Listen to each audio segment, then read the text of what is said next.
Minus আমাদের সবসময় inflation বলা হচ্ছে, কিন্তু যদি রিয়েল টাইম ইনফ্লেশন দেখি কোনো কোনো আমাদের যে এসেনশিয়াল এ ক্যাটাগরি গুডস বলি, ধরেন মানে আমাদের চাল, আমার কটা ডাল, আমার আলু পেঁয়াজ, এগুলোর ইনফ্লেশন যদি আপনি দেখেন, এইটা ইয়ার অন ইয়ার বেসিসে 25, 30, 40% ক্রস করে যায় কোনো কোনো বছর।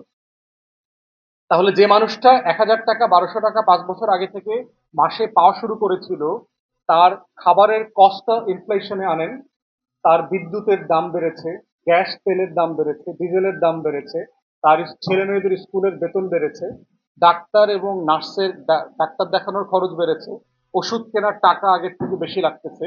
এর প্রত্যেকটা জিনিস যদি যোগফল করেন, তাহলে আসলে 500 টাকা, 1,000 টাকা 1 বছর আগের টাকা, এই টাকাটা আসলে এখন কত টাকা? আসলে তো আপনি, রাষ্ট্র সরকার তো এই মানুষটাকে জেনুইনলি 1,000, 1,200 টাকা দিচ্ছে না। সে আসলে একটা অ্যামাউন্ট, একটা কম্পিউটারাইজড একটা নাম্বার পাঠাচ্ছে। এবং যে কারণে যেটা হচ্ছে, আপনি যদি এইটাকে ড্রিভেন পভার্টির সাথে, দারিদ্রতার সাথে কম্পেয়ার করেন, আপনি দেখবেন যে আসলে সোশ্যাল সেফটি নেটের কারণে আমাদের দারিদ্র বিমোচনের হার কমে নাই, এবং এটা এটা প্র্যাকটিক্যালি কমা সম্ভব না।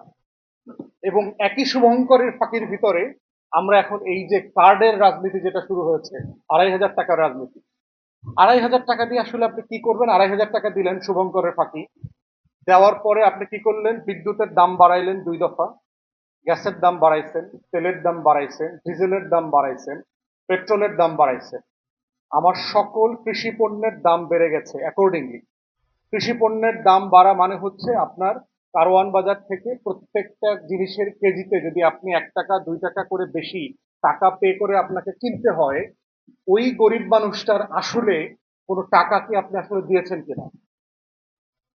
তাহলে এই গরিব মানুষটাকে যদি আপনি 2,500 টাকা না দিয়ে তার বাড়িতে ডাক্তারদের সেবা, নার্সের সেবা, শিক্ষার মান বাড়ানোর সেবাটা এনশিওর করতে পারতেন, তাহলে কিন্তু এই লোকটা টাকা বাঁচত, তার খরচটা কমে যেত। খরচ বাঁচাটা মানেই হলো তার আসলে পকেটে টাকা থাকে। তাহলে এই যে সামাজিক সুরক্ষা খাতের নামে যেটা চলছে, আমরা বোধ করছি যে এইটা একটা, মানে আমাদের অল্প শিক্ষিত মানুষকে একটা বোগাস, ভুল বোঝানোর রাজনীতির মধ্যে ফেলে দিয়েছে। কারণ সে সংখ্যাটা বোঝে, সে তো ইনফ্লেশন বোঝে না। যেই মানুষটাকে, যেই কৃষককে, যেই দরিদ্র পরিবারকে, যেই নারীকে আপনি একটা কার্ড দিচ্ছেন, সে 2,500 টাকার অঙ্কটা বোঝে, কিন্তু সে মুদ্রাস্ফীতিতে এই টাকাটা যে এখন 0 টাকা হয়ে গেছে, এইটা তো আবার সে বুঝতেছে না। তাহলে এটা একটা প্রপার, আপনি টাকা দেওয়ার মধ্য দিয়ে আপনি রাষ্ট্র একটা জাল জালিয়াতি, একটা ফ্রড করতেছে তার নিজের নাগরিকদের সাথে। তাহলে আপনি এই কাঠামোটাকে তো নিয়ে কথা বলতে হবে যে এই কাঠামোটা আসলে ফাংশনাল কিনা, কার্যকর কিনা।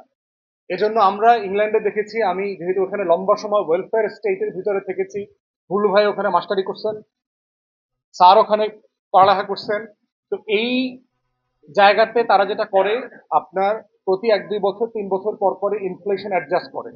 যেমন আপনাকে 500 টাকা দেওয়া হতো, 2 বছর 3 বছর পরে ইনফ্লেশন অ্যাডজাস্ট করে এটা 530 টাকা করা হবে। এর পরের 2 বছর পরে আবার এটা 570 টাকা করা হবে, 590 টাকা, 600 টাকা করা হবে। কারণ আপনার মূল টাকাটা, ভ্যালুটা যেন ঠিক থাকে, যে ইউনিটের ভ্যালুটা আপনাকে দেওয়া হয়েছিল। এখন আপনাকে হচ্ছে সংখ্যা দেওয়া হচ্ছে, নাম্বার দেওয়া হচ্ছে, টাকা দেওয়া হচ্ছে, কিন্তু ভ্যালু নাই।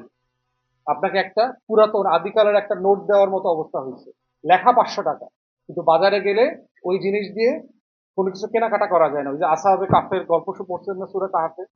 আর 200, 250, 300 বছর পরে মুদ্রা নিয়ে গেছে, তো দোকানদার বলতেছে এই রাজা তো বদলায় গেছে, আগের মুদ্রায় তো রাজার নাম লেখা থাকতো।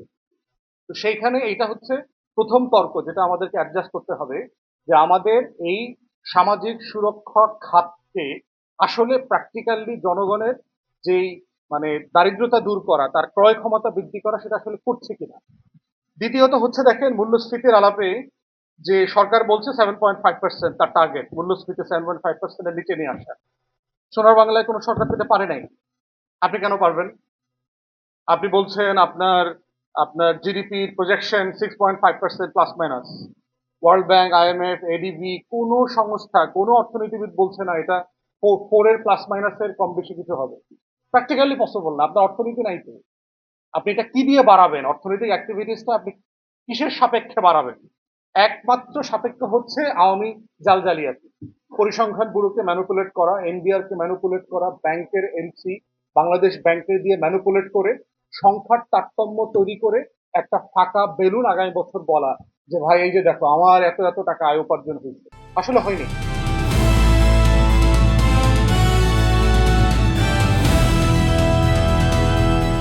দিনাজপুর টিভি, মানুষের জীবনের কথা বলে।